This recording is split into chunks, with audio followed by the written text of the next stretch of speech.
네. 유인물 다 받으셨죠? 네. 요즘은요, 우리나라뿐만이 아니라 세계적으로도, 참 이게 신흥 종교가 굉장히 많이 생기고 있습니다. 근데 그 신흥 종교들이 대부분 다 성경을 근거한다고 해서 세워지는 교들이 많아요. 그래서 뭐 미국의 같은 경우는 뭐 몰몬교 같은 교도 굉장히 크잖아요, 그죠?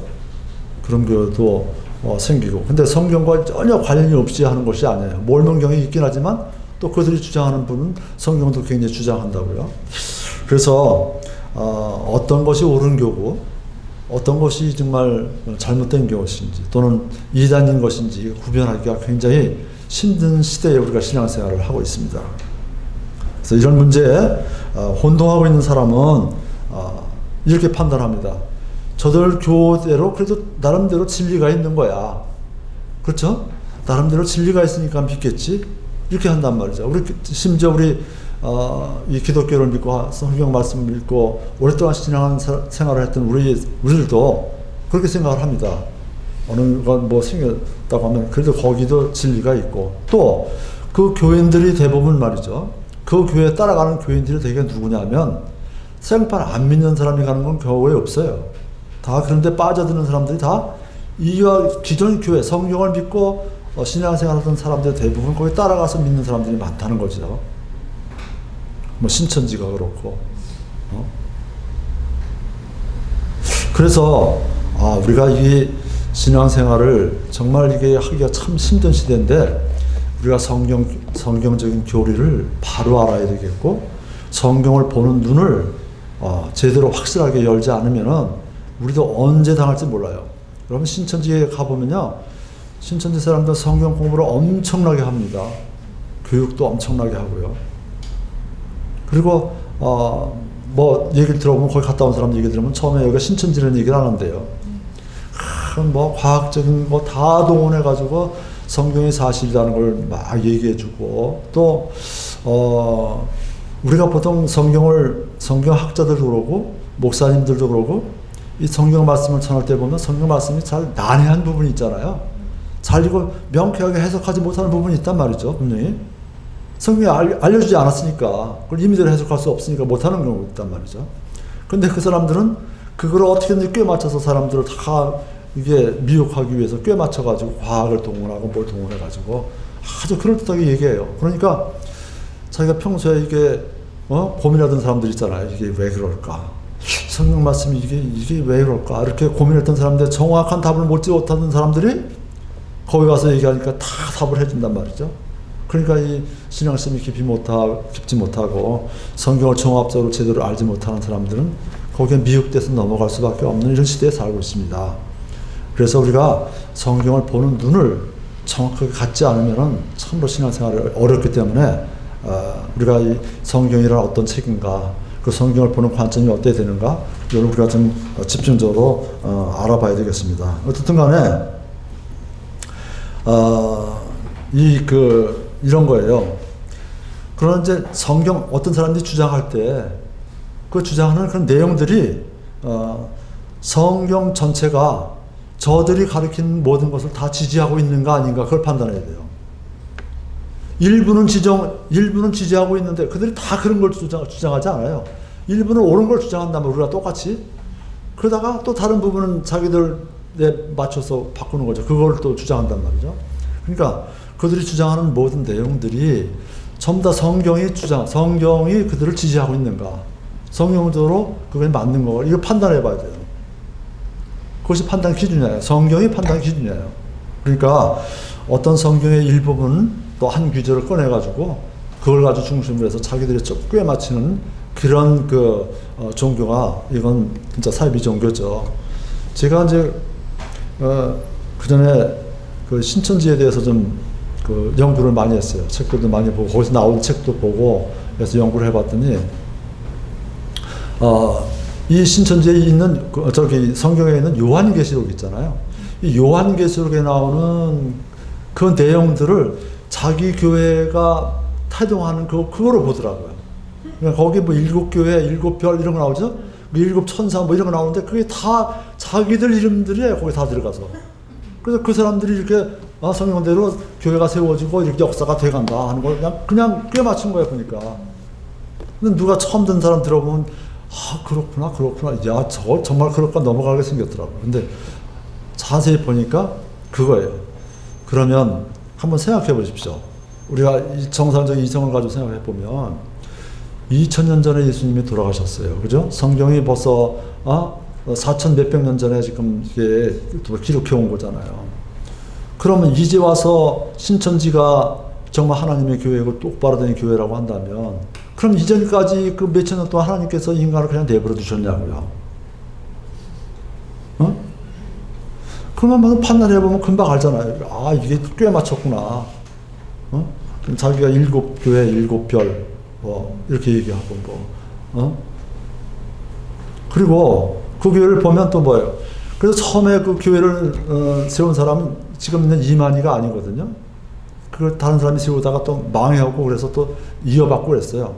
근데 그 사람이 처음에 세운 사람이 그 유재열이가 세웠다고 그런가 그래요. 유재열이고 유재열 아들이 또 있고 그런데 이 사람들이 굉장히 그 성경적으로 믿으려고 애를 쓰긴 썼어요. 근데 성도 깊이 봤어야 되는데 왜 우리 다미선 교회라고 있잖아요.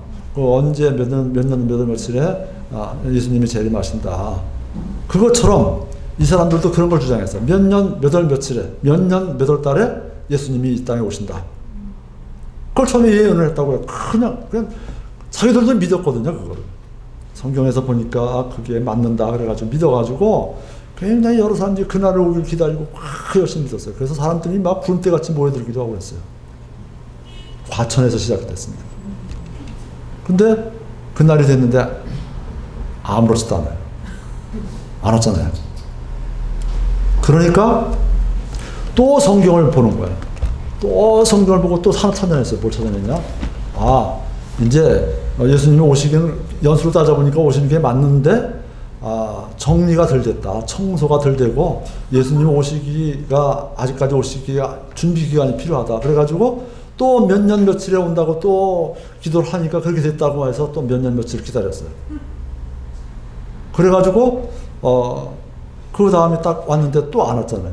그러니까 그 얘기를 주장했던 그 앞장섰던 그 사람도 실망을 했고 자기도 그래가지고 그다음 타락하기 시작한 거예요.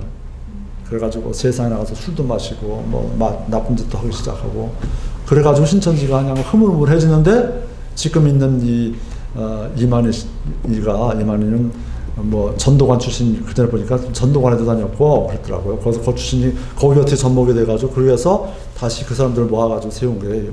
그래서 그들은 무슨 장막 성전이라고 그러든가 그래요. 그죠? 내가 오래전에 연구해서 다 잊어먹긴 했는데 지금도 제가 만들어 놓은 그 책자가 이렇게 저기 있어요. 언젠가 한번 여러분들에게 그 인쇄해서 나눠드리도록 하겠습니다. 그래서 우리가 성경을 볼 때 어떤 부분적인 일부분만 가지고 그 주장하는 건 절대로 안 된다는 거예요. 그 성경이 우리가 어떤 사람이 어떤 교회에서 이런 걸 주장할 때 그 성경 전체적으로 지적하는 그 지시하는 내용인가, 거기에 맞는 내용인가, 그걸 봐야 돼요. 그리고 성경을 볼 때는 항상 어느 한 구절만 보는 게 아니라 그 앞과 뒤에 문맥을 봐야 되는 거예요. 이게 어떤 말에서 이런 게 나왔는가, 또 그것뿐만이 아니라 그 성경을 쓸 당시 그 당시의 역사적인 배경도 보는 게 좋아요. 그 당시 역사적인 배경. 그 다음에 시브리 같은 거 보면 이스라엘 같으면 그 시브리의 문화 이런 것도 보면 좋죠. 이런 종합적으로 봐야지 그렇게 어느 한 성경 구절이 막 빼가지고 그거 가지고 주장해서 하는 건 이거 전부 다 이단일 가능성이 있다 그런 얘기입니다. 그런데 어떤 이단 종교나 종파라도 그런 나름대로 진리의 드문이 있어요. 진리가 있다고요. 하나도 엉터리가 없어요. 다 거짓말이 다 엉터리면 누가 믿겠어요? 다 그럴싸하고 믿을만 하니까 믿는 거예요. 그런데 믿을만한 것 중에서라도 믿을만한 것이 많더라도 어떠한 교리적으로 이건 정말 이게 안 되는 교리를 주장하는 것이 있다고 분명히 이단은. 그걸 빨리 찾아내고 그것을 떠나야 되겠죠. 그걸 찾아내는 방법은 오직 성경밖에 없어요. 이 성경을 통해서 성경을 아는 지식을 가지고 있어야 그런 걸 분별할 수 있는 능력이 생긴다. 그런 얘기입니다. 그래서 거기 보면 이제 이런 거예요. 전체적인 하나님의 말씀과 조화를 이루지 않는 것은 하나님의 가르침이 아니다. 또 어떤 성경 구절도 그 문맥이나 성경의 다른 부분과 별도로 해석되어서는 안 된다. 다 관련지어서 해석을 해야 된다. 응? 베드로후서 1장 20절에 이렇게 되어 있습니다. 먼저 이것을 알라. 성경 기록의 대언은 결코 어떤 사적인 해석에서 나지 아니하였나니. 누가 사적으로 이렇게 기록한 게 아니다. 성경이 66권이 있는데 성경 창세기부터 요한계시록까지 보면 성경 말씀이 다 일관되어 있다고요. 성경 기자가 약 40여 명이 되는데 40여 명이 1600년가량 그 기간 동안에 쓴 건데 어쩌면 그렇게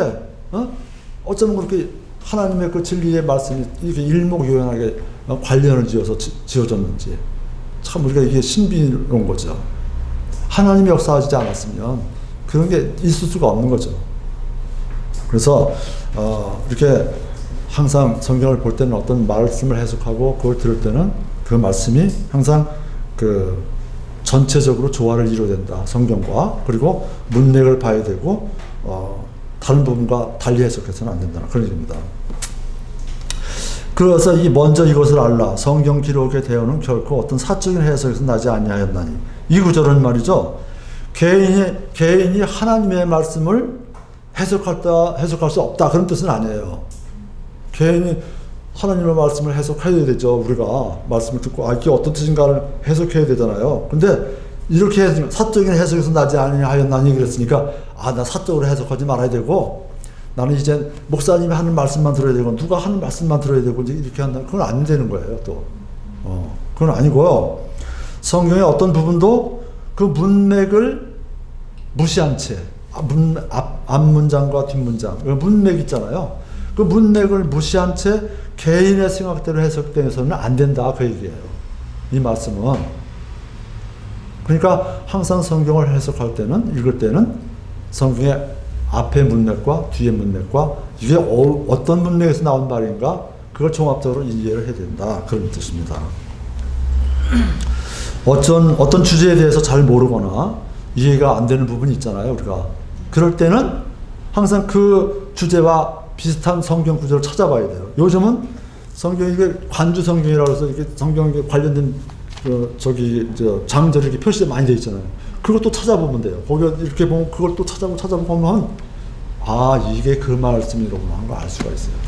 또 우리 킹제임스 성경에 보면 스터디 바이블이라고 그래가지고 모르는 용어가 나오면 뒤에 여기 성경 사진이 다 있어요. 이렇게 이걸 찾아보고 이렇게 해서 확실하게 그 뜻이 무엇인가를 우리가 캐치하고 알아봐야 되지 이렇게 한 부분만 떼서 해석해서는 안 된다는 거예요. 어떤 일부분만 자의적으로 해석해서는 안 된다는 뜻입니다. 그게 전체적 문맥으로 해석을 해야 된다. 그런 얘기예요.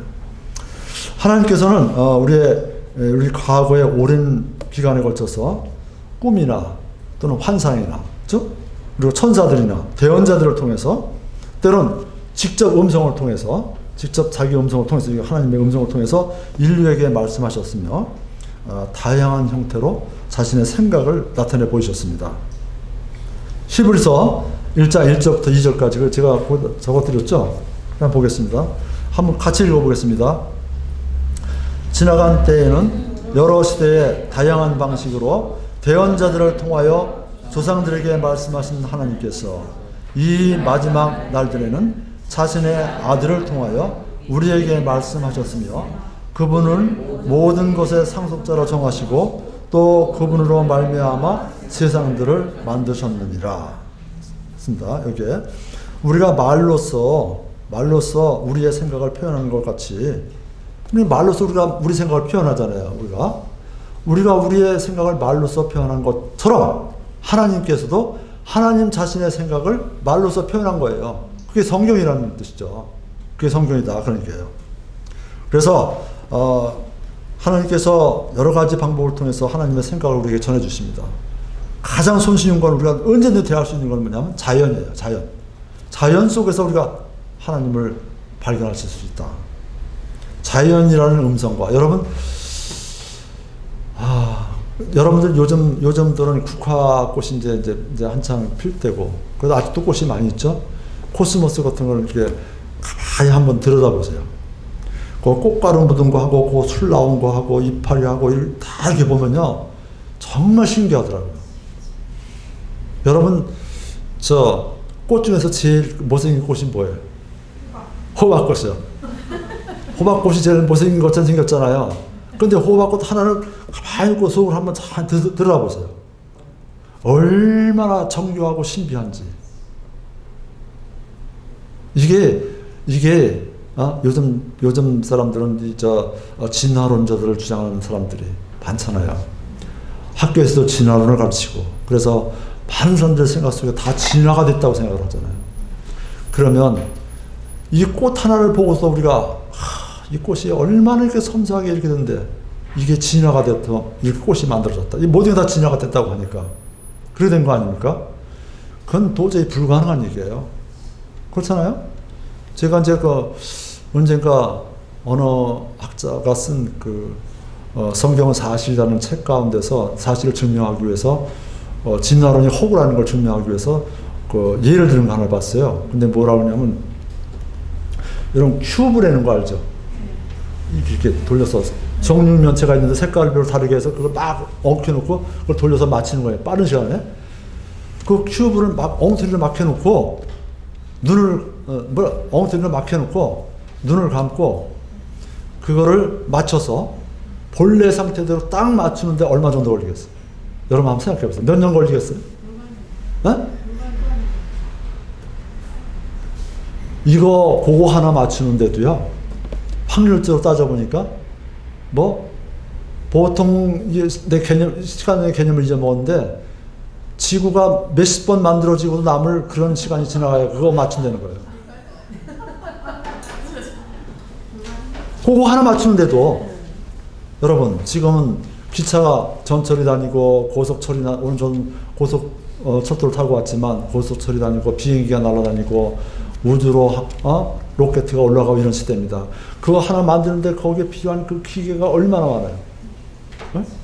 그 기계를 다 갖다 딱 받아놓고 이거 로켓이 만들어져라 하면 우연히 그게 만들어지겠습니까? 그 만들어지는데 얼마나 시간이 걸리겠습니까? 이건 시간 개념을 떠나죠.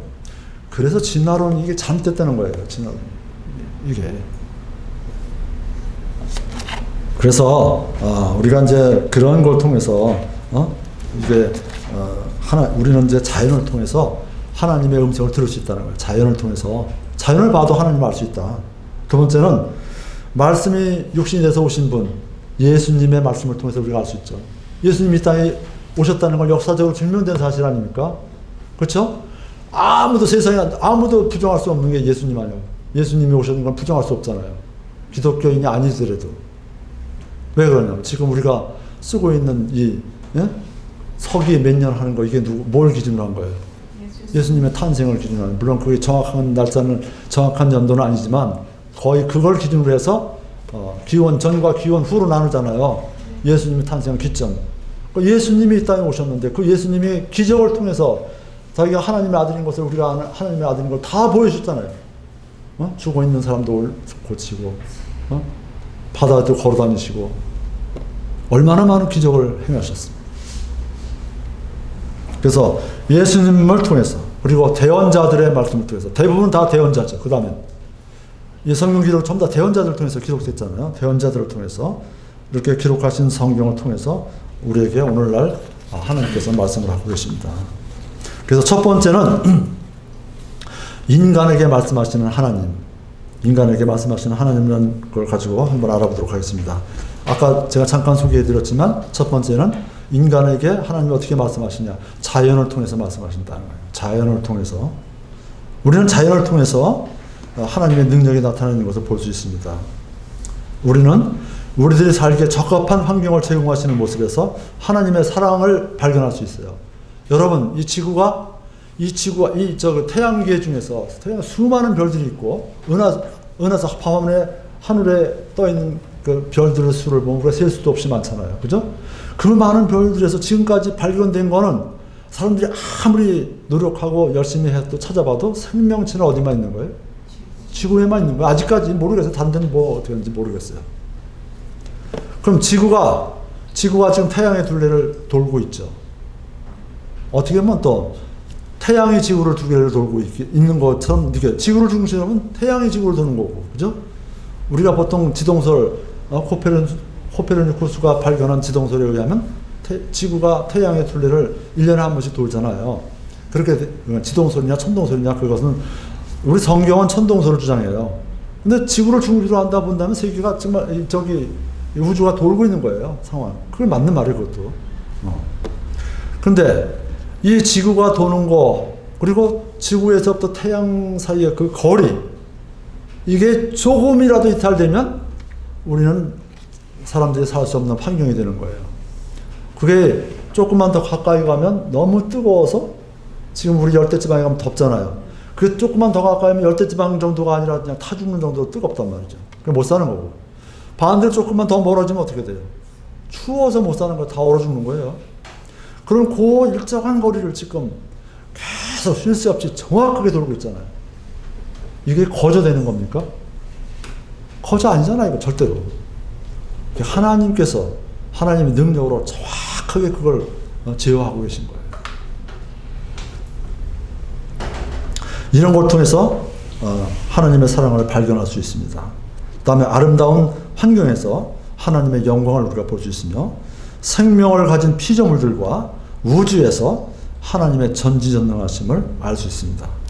성경은 이렇게 우주에 수많은 별들이 있는데 하나님께서 그 수많은 별들을 창조하시고 그 별의 이름이 무엇인지, 이 별이 어떤 별인지를 다 기억하신다는 거예요. 하나님은. 그러니까 얼마나 위대하신 분이냐. 그걸 우리가 그런 걸 통해서 교회 안 다니고 하나님을 믿지 못해도 그걸 잘 모르는 사람이라도 그걸 보고 조물주가 있긴 있나 보다라고 생각할 거예요. 그렇죠? 그게 하나님인지는 몰라서 그렇지, 신이 있구나, 누군가 저걸 만들었구나 라고 하는 거죠. 로마서 1장 20절에 보면 이렇게 되어 있습니다. 그분의 보이지 아니하는 것들, 곧 그분의 영원하신 권능과 신격은 세상의 창조 이후로 분명히 보이며 만들어진 것들을 통해 깨달아 알 수 있나니 그러므로 그들이 변명할 수 없느니라. 자, 로마서 1장 20절에 이렇게 되어 있습니다. 그래서 그분의 보이지 않는 것들, 그분의 영원하신 권능과 신격이 세상의 창조 이후로 분명히 보여서 만들어진 것들을 통해서 깨달아 알 수 있다고 그랬습니다. 그래서 이제 우리는 이 자연을 통해서 우리가 이 하나님의 살아계심을 하나님을 통해서 우리 자연을 통해서 알 수 있다, 그런 의미입니다. 그렇지만 자연은 그렇게 하나님이 계신 것을 알 수는 있지만, 우리가 알 수는 있지만 그 자연은 거룩하심과 그 다음에 심판 같은 것에 대해서, 또 그분의 긍휼하심과 그분이 천국과 지옥에 대해서 그걸 통해서 우리가 알 수 있어요, 없어요? 그건 없잖아요. 그죠? 그건 알 수 없단 말이죠. 자연을 통해서 하나님이 뭔가 만드신 분이 이 세상에 계시구나 하는 것을 알 수 있지만, 그러나 우리에게 가장 중요한 것이 뭐냐면, 가장 중요한 거, 지금 우리가 말씀드렸던 거, 그 하나님의 긍휼과 그 다음에 우리가 죄를 지으면 지옥에 간다는 심판한다는 것과 그 다음에 그런 것들을 말해주지 않고 있단 말이죠. 그래서 그런 것들을 우리가 알게 하기 위해서 하나님께서는 사람을 보내셨어요. 사람이 되셔서 이 땅에 오셨습니다. 그분이 바로 두 번째는 살아계신 하나님의 말씀입니다. 그 살아계신 하나님의 말씀. 그래서 하나님께서는 우리에게 자신의 온전한 성품과 구원에 대한 자신의 뜻을 알려주시기 위해서 친히 예수 그리스도의 인격을 통하여 사람들 가운데 거하실 목적으로 이 땅에 내려오셨습니다. 요한복음 1장 1절에서 2절에 보면 이런 말씀이 있습니다. 처음에 말씀이 계셨고, 그 다음에 말씀이 하나님과 함께 계셨으며 말씀이 하나님이셨더라. 바로 그분께서 처음에 하나님과 함께 계셨고, 이렇게 되어 있습니다. 그러니까 처음에 말씀이 계셨는데 그 말씀이 하나님이셨더라. 이렇게 되어 있습니다. 어떤 사람들은 그 앞에 이 말씀에서 말씀이란 단지 하나님께서 하시는 그 말씀, 우리들이 내뱉는 입속에서 내뱉는 그 말씀, 그 한마디가 그게 말이 그게 말씀이라고 생각하는데, 성경 그렇게 얘기하잖아요. 그 말씀이 뭐라고 그랬어요? 곧 하나님이시라는 인격이라는 거예요. 그 말이 뭐예요? 우리가 성경을 읽고 성경을 받아들일 때 그 하는 말씀이 이게 그냥 편지 쓴 것처럼 이게 어떤 한 말씀 인간이 한 말이 아니라 지금 그 말이 내게 하나님께서 직접 하시는 말씀입니다. 인격적으로 대해라 그런 얘기예요. 그 말씀이 인격이라는 거예요. 그래서 요한복음 1장 그 다음 14절에 보면 말씀이 육신이 되어 우리 가운데 거하심에 우리가 그분의 영광을 보니 아버지의 독생하신 분의 영광이요 은혜와 진리가 충만하더라. 그러니까 예수 그리스도가 이 땅에 말씀이 드셨는데 말씀이 우리 이 땅에 육신이 되어서 오셔가지고 우리 가운데 거하신 거다. 하나님이 직접 우리에게 살아계신 하나님의 말씀을 전해주기 위해서 이 땅에 오셨다. 그런 얘기입니다. 그런데 예수 그리스도께서는 지금부터 약 2000년 전에 이 땅에 사셨던 분입니다. 그분은 오늘날 육신적으로 여기 계시지 않으며 따라서 자신의 말씀과 뜻을 기록으로 보존해 두지 않으면 그죠? 우리가 후대에 오는 세대들이 그 하나님의 말씀을 받을 수가 없죠. 그래서 뭐가 필요하냐면 바로 기록이 필요한 거예요. 그래서 기록을 해서 만들어진 것이 바로 오늘의 하나님의 말씀인 성경이다. 그런 얘기입니다. 그러니까 이 성경은 물론 인간들이 하나님의 영광을 받아서 썼지만 그 인간의 생각으로 쓴 것이 아니라 하나님의 한마디 한마디 한 단어 한 단어에 영감을 불어넣으셔가지고 하나님이 하시고자 하신 그 말씀을 그대로 기록하게 하신 것이다. 그렇게 우리가 받아야 된다. 그런 얘기입니다. 그 다음에 인간에게 말씀하시는 방법의 또 세 번째는 뭐냐? 세 번째는 이제 지금 우리가 말씀드린 대로 바로 성경이라는 거죠. 그러니까 첫 번째는 자연을 통해서 말씀하시고 두 번째는 아들을 통해서 보내서 말씀하셨고 이번에는 이 성경 기록한 성경 말씀을 통해서 오늘날은 우리들에게 하나님께서 말씀하고 계신다. 그런 얘기입니다. 데살로니가전서 2장 13절에 보면 이렇게 되어 있습니다. 이런 까닭에 우리가 또한 하나님께 끊임없이 감사를 드리면 너희가 우리에게서 들은 하나님의 말씀을 받을 때에 그것을 사람들의 말로 받지 아니하고 하나님의 말씀으로 받았기 때문이니 진실로 그러하도다.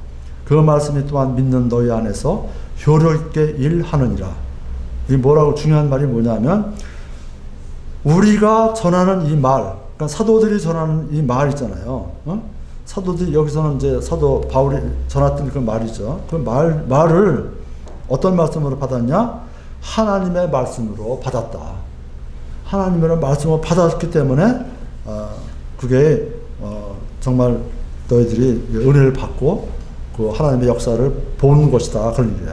그래서 그것이 이제 진실이다. 그런 얘기죠. 많은 사람들이 지금 이제 성경에 대해서 이야기를 하지만 성실하고 꾸준하게 신령한 진리를 사모하는 마음으로 성경을 읽는 경우는 많지 않을 거예요. 저도 몇 번인가 여러분에게 말씀드렸지만 그 성경을 그러니까 교회에서 상 주기 위해서 올해 삼독한 많이 한 사람은 다독상을 주겠습니다. 그걸 경쟁을 해서 열심히 읽는 거예요. 또 의무적으로 올해는 반드시 일독을 해야 됩니다. 그러니까 그 일독을 위해서 그냥 읽어요. 그러니까 한 장에 석 장 정도를 읽어야 되는데 어떤 달은 석 장 읽어도 안 되고 또 여러 장 읽어야 되고 하는 때도 있잖아요. 근데 그럴 때는 정말 그 뜻을 생각하고 읽겠어요? 바쁜데 그냥 막 읽어버리죠. 근데 그런 식으로 읽어서는 우리가 좀 안 된다. 그런 얘기죠. 사도 바울이 데살로니가 교회의 그리스도인들에게 여기 칭찬하는 이 말처럼 성경 말씀을 읽거나 들을 때 우리는 그 자세가 사람의 말로 받지 말고 하나님의 말씀으로 받아들여야 된다. 그런 얘기입니다. 그래야만 그것이 우리들에게 은혜가 되고 하나님이 우리 속에서 역사하신다. 그 얘기입니다. 성경을 가리키는 성경은 우리 보통 영어로는 바이블이라고 하죠. 이 바이블이라는 것은 마태복음 1장 1절에 보면 책이라고 되어 있죠. 책이라고 되어 있는데 그 책을 그리스 말로 보는 그 헬라어로는 비블로스라고 이렇게 해요. 비블로스라고 하는데 그 비블로스에서 유래됐다. 그입니다. 그래서 영어로 그 비블로스가 바이블이 됐다. 그예요. 그리고 이제 5세기 이후부터 영어권에서 하나님의 계시를 담은 책, 이게 성경이라고 얘기한 거예요. 그걸 지칭할 때 우리가 사용했습니다. 바이블 그러면 이제 그 다음부터는 하나님의 계시를 담은 책이다 이렇게 보죠. 그러나 성경은 단순한 책이 아니라 세상에서 가장 특이한 책으로서 여러 책을 모은 어떤 전집이 아니라 연속성을 가진 하나님의 일관된 이야기이며 사람들이 기록한 하나님의 말씀들, 즉 단어들을 담은 책이라고 이렇게 정의할 수가 있습니다. 성경은 약 1600년 동안 기록을 했다고 했어요. 그리고 여기에는 이제 다양한 문화도 있고, 그렇죠? 문화적 배경도 있고, 경험도 있고, 학식을 가진 약 40여 명의 기자들이, 인간 기록자들이 기록을 했습니다. 그래서 왕도 있고, 대표적인 왕은 다윗 왕이죠. 왕도 있고, 농부도 있고, 어부도 있고, 의사도 있고, 정치가도 있고, 학자도 있고, 이게 다양한 사람들이, 어부들도 있고, 뭐 여러 가지가 있습니다. 다양한 사람들이 기록한 책이다. 그럽니다. 기록한 한 책이에요. 여러분, 한 책이란 말이, 그러면 보통 책 한 권이라는 의미도 있지만, 이 내용들이 다 일관성에서 하나부터 끝까지 다 관련을 가지고 지어진 책이다. 똑같은 책이다. 그런 게. 창세기나 요한계시나 어떤 가치가 높고 낮은 게 아니라 다 한 책이다. 그런 의미입니다. 같은 책이다. 자, 그렇게 했고요. 우리가 보통 구약 성경을 얘기할 때, 신약 성경에서 구약 성경을 얘기할 때 이렇게 지칭했어요. 뭐라 그러냐면, 거기 있죠, 거기에. 성경 기록. 이렇게 얘기했어요. 마태복음 21장 42절, 베드로후서 1장 20절에 보면 성경 기록에 이렇게 돼 있다. 그때 성경 기록은 구약 성경을 얘기하는 거예요. 신약 성경에서 그렇게 얘기할 때는. 그 다음에 두 번째는 이제 거룩한 성경 기록들을 이렇게 표현한 적도 있고요. 그 다음에 율법이라고 표현한 적도 있고요. 그 다음에 모세 율법과 대언자들의 글과 시편이라고 이렇게 얘기한 적도 있고, 그 다음에 율법과 대언자들의 글이라고도 표현했고요. 그 다음에 옛 상속 언약이라고도 이렇게 표현했어요. 고린도 후서에는 옛 상속 언약이라고 이렇게 표현도 했습니다. 그 다음에 그리고 구약이 끝났는데요. 구약이 맨 마지막에 말라기로 되어 있는데, 실제로 말라기보다는 다른 것이 이제 더 추천적으로 기록됐는데, 우리가 배열하기는 말라기가 제일 끝에 있잖아요. 근데 하여튼 구약과 신약 사이에는 이게 뭐라 그럴까요? 빈 공간이 있어요. 아무것도 하나님께서 말씀하시지 않은 기간이 있어요. 그 기간이 약 400년이 되는 거예요. 400년 동안. 침묵기라고 이렇게 합니다.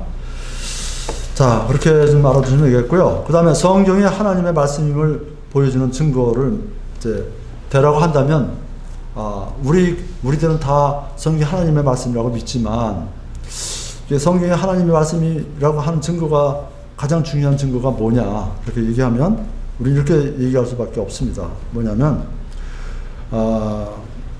구약 시대에는 대언자들을 통해서 말씀하셨고, 그 다음에 신약 시대에 접어들 무렵에는 자신의 아들이신 예수 그리스도를 통해서 말씀하셨다.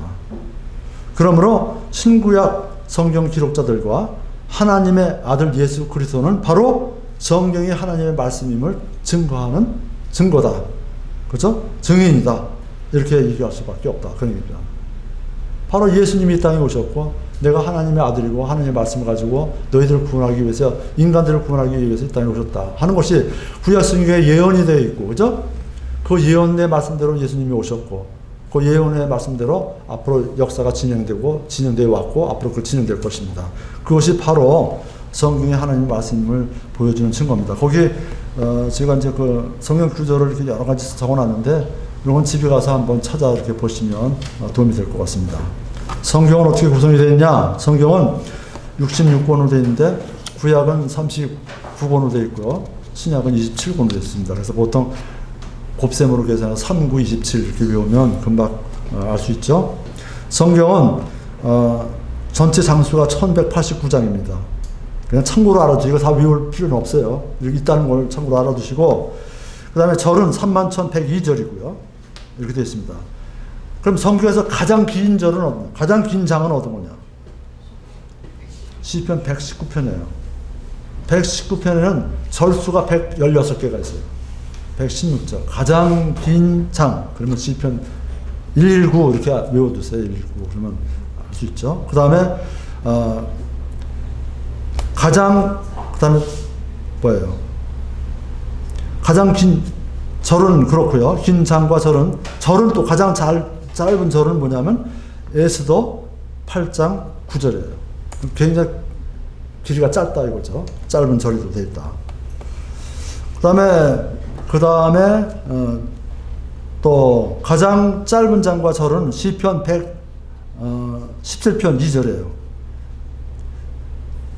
시편 17편 2절과 요한복음 11장 35절입니다. 근데 요한복음 11장 35절에 보면 뭐라고 되어 있냐면 예수님께서 우시더라. 그렇게 되어 있어요. 그게 한 내용이에요. 한 절의 내용. 그래서 가장 짧은 절로 이렇게 되어 있다.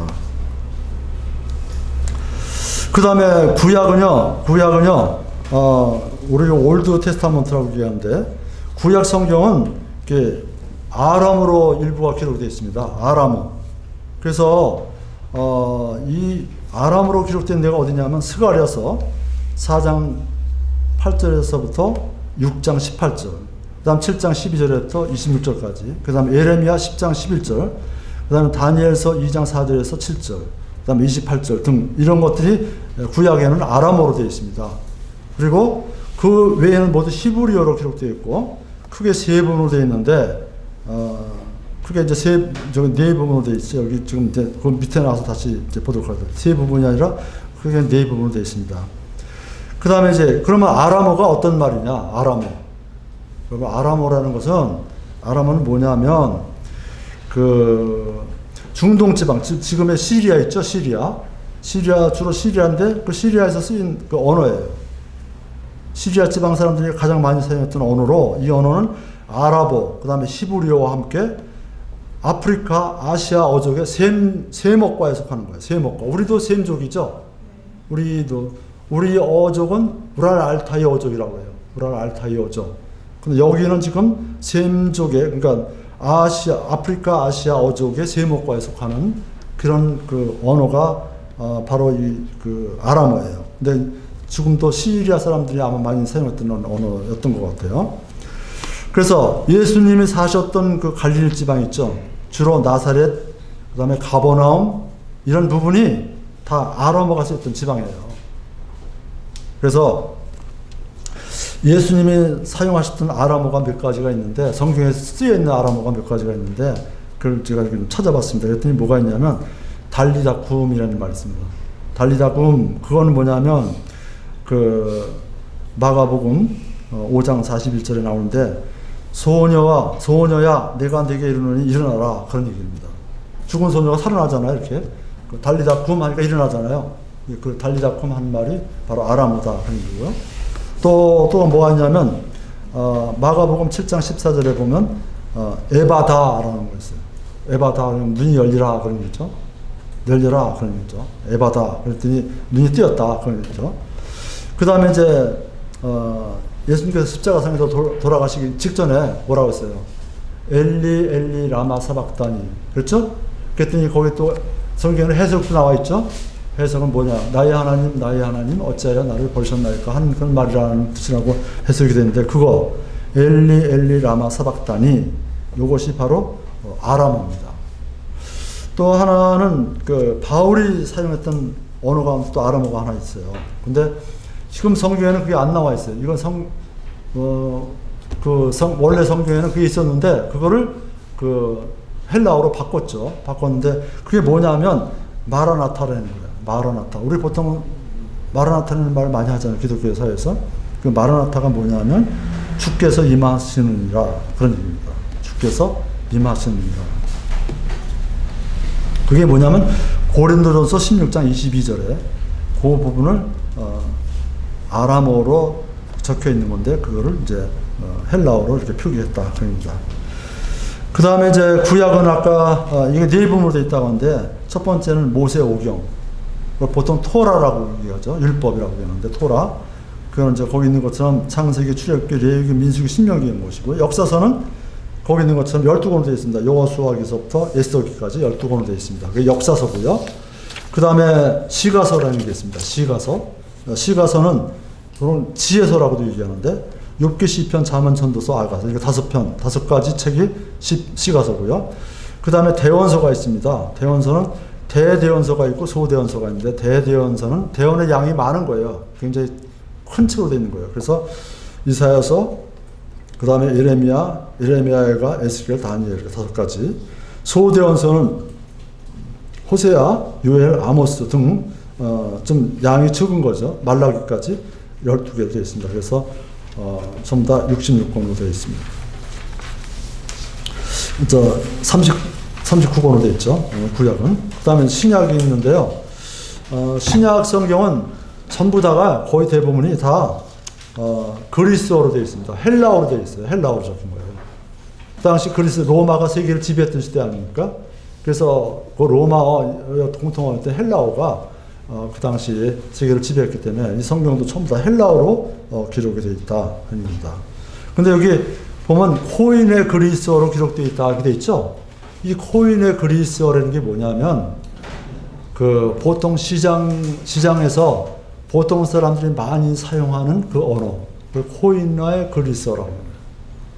그냥 고급 언어도 아니고 그냥 보통 사람들이 많이 쓰는, 시장에서 많이 물건 팔고 사고 했던 그런 사람들이 쓰는 그런 언어 수준으로 기록이 되어 있다. 그런 겁니다. 자, 고대 유대인들은 회당에서 사용하기 위해서 구약 성경을 이제 몇 분으로 나눴습니다. 몇 부분으로 나눴고 주 9세기경에 절을 표시했어요. 그러니까 처음에 성경 기록할 때는 장절이 없었어요. 처음부터 쭉 기록되어 있는 거예요. 근데 그거를 이제 지금과 같이 이렇게 장절을 구분하기 위해서 고대 유대인들은 회당에서 사용하기 편리하기 위해서 그걸 이제 나누기 시작했고요. 이제 그 장을 나눴고, 그 다음에 절은 그 뒤에 주후 9세기경에, 그러니까 9세기니까 지금부터 지금 그러니까 서기로 약 800년대, 그죠? 그때 경에 기록이 됐다. 그런 겁니다. 성경의 모든 책을 장으로 나눈 것은 주후 13세기경에 휴고 등에 의해서 이루어졌다. 그리고 1551년에 오늘날처럼 장절이 딱 표시된 건 언제냐? 1551년에 스테파누스라는 사람, 스테판이라고 하죠. 이 스테파누스라는 사람이 신약 성경에도 절을 붙여서 그 후에 이것이 일반적으로 통용되게 되었다. 그런 겁니다. 그래서 신약 성경은 이렇게 3가지로 되어 있는데 복음서, 역사서, 서신서, 예언서 이렇게 되어 있습니다. 그래서 복음서는 4개 마테마가, 누가, 요한복음이고요. 역사서는 사도행전이고, 서신서는 그 나머지 로마서, 고린도 전후서 이렇게 해서 21권. 그리고 맨 마지막에 있는 예언서, 보통 묵시문학이라고 하죠. 이걸 캐토릭에서는 묵시록이라고 이렇게 얘기하더라고요. 그래서 이것은 그 요한계시록이죠. 요한계시록 이렇게 있습니다. 그 묵시의 뜻이 뭐냐면, 묵시라는 말은 은연중의 뜻을 나타낸다는 그런 뜻이에요. 은연중의 뜻을 나타낸다. 그런데 그게 묵시의 뜻이에요. 계시나 묵시나 다 그런 얘기죠. 우리가 확실히 보면 무슨 뜻인지 몰라도 그걸 잘 연구하고 보니까 뭘 나타내고 뭘 나타내는 걸 이제 표시가 되는 거죠. 그 다음에 이제 성경의 주제와 내용에 대해서 조금 더 간단히 말씀드리고 오늘 마치도록 하겠습니다. 성경은 우주가 만들어지면서 시간이 들어오기 전에 과거가 있습니다. 그걸 보통 우리는 뭐라고 그러냐면 영원 과거라고 얘기해요. 과거의 영원, 그리고 또 영원 과거 이렇게 얘기합니다. 그렇게 하고요. 그리고 창세기가 기록된 것, 세상에 창조된 것은 뭐냐면 주전 4,400년 전에, 그죠? 지금부터 6,000년 전에 시작된 하나님의 특별 창조로부터 현 세상의 멸망까지, 그것이 또 이제 성경에 여러 개 기록이 되는 거죠. 그리고 그것뿐만이 아니라 현 시대가 완전히 끝나고 새 하늘과 새 땅이 돼서 영원히 임할 새 하늘과 새 땅, 그걸 뭐라고 그러냐면 영원 미래라고 얘기하죠. 영원 미래의 영원. 이것까지의 일을 다 기록됐다. 이것이 성경이다. 그런 얘기입니다. 성경의 궁극적인 주제는 아까도 잠깐 말씀드렸지만 하나님의 영광과 인간을 구속하실 주 예수 그리스도시다. 그러니까 성경이 구약 성경에서부터 신약 성경 끝까지 처음부터 쭉 그 이야기의 주제 가운데 가장 중요한 주제가 뭐냐? 그것은 주 예수 그리스도시다는 거예요. 이 성경의 가장 주인공이 되는 분은 주 예수 그리스도시다. 그 하나님께서 어떻게 인간 세상에 내려오셔서 어떻게 이 죄에 빠져서 죽을 수밖에 없는 인간들을 구속하실까? 그리고 그 구속한 신자들을 앞으로 어떻게 새하늘과 새 땅에서 이렇게 영위하게 할까, 영광을 누리게 할까 하는 그런 모든 내용들을 기록했는데 그 이야기의 주제는 항상 주 예수 그리스도라는 겁니다. 구약 성경은 신약 성경의 예표와 그림자로서 만물의 기원과 사람의 창조와 타락, 죄, 이스라엘, 그리고 희생 제도를 보여줍니다. 구약 성경은 그런 걸 보여주죠, 우리에게. 또 신약 성경은 예수 그리스도를 통한 구약 성경의 성취와 교회의 설립, 그 다음에 천년 왕국과 그 이후의 미래의 일을 담고 있으며 구약 성경의 실체라고 할 수 있다. 그래서 보통 성경은 뭐라고 하냐면 신약 성경은 구약 안에 숨겨져 있고 신약은 구약 안에 숨겨져 있고 구약은 신약을 통해서 드러나는 거예요. 구약의 모든 진실한 사항들은 사실인 것은 신약을 통해서 드러난다는 거죠. 성경은 과학, 역사, 문학, 철학, 시, 예언 등에서 단 하나의 오류도 없이 100% 진리만을 담은 완전한 하나님의 책이며 또한 시, 역사, 드라마, 사랑 이야기, 증오 이야기, 전쟁 이야기, 철학, 논증 등을 담은 문학책이다. 여러분 성경책을 보면 이 성경책에 이런 것은 기록되지 않아도 될 텐데 하는 것들이 있잖아요. 그죠? 인간의 타락한 추악한 장면 뭐 이런 것들은 안 기록해도 될 텐데 왜 이런 걸 기록했을까? 그러니까 그런 것을 보면 우리가 성경이 더 정말 하나님의 말씀이고 성경의 인간들을 통해서 하시고자 하는 말씀이 꼭 필요하기 때문에 그런 것이 들어가 있다는 걸 우리가 알 수 있는 거죠. 성경은 편견이 없는 책으로서 사람의 죄와 실수를 아주 적나라하게 보여주며 하나님, 그 다음에 사탄, 사람, 죄, 구원, 생명과 사망, 천국과 지옥 등을 아주 권위 있게 우리에게 선포해주고 보여준다. 그런 얘기입니다. 사람은 이런 권위로 편견 없이 이런 책을 지을 수 없으며 오직 하나님만이 이와 같은 기적적인 책을 이와 같은 기적을 행할 수 있다. 그리고 성경은 초자연적인 책으로서 사람의 몸을 입고 오신 예수님 안에 드러나는 하나님의 속성과 영광 그리고 거룩함을 우리에게 보여줌으로써 그것을 보여주는 세상에 하나밖에 없는 책이다. 유일무이한 책이다. 그래서 성경은 기록된 말씀이요 예수님은 살아있는 말씀이라고 할 수 있다. 오늘 이렇게 해서 그 성경의 주제와 내용에 대해서 말씀드렸고 첫 번째는 이제 성경이란 어떤 책인가에 대해서 같이 알아봤습니다. 다음에 올 때는 다음 시간에는 성경이 이렇게 기록이 되었으면 성경이 어떻게 해서 기록이 되었고 또 어떻게 해서 보존이 되었고 그죠? 성경이 어떻게 해서 번역이 되어야 되고 그런 것들에 대해서 성경은 우리에게 어떤 걸 보여주고 있는가 굉장히 그 부분도 중요한 부분이에요. 사실은 그걸 잘 모르면은 이 성경이나 그 성경이나 다 똑같이 이렇게 나오잖아요. 그래서 그런 부분에 대해서는 다음 시간에 좀 더 자세히 알려드리도록 하겠습니다. 잠깐 기도하시겠습니다. 은혜가 충만하신 아버지 하나님 감사합니다. 오늘 이 시간에는 성경은 어떤 책인가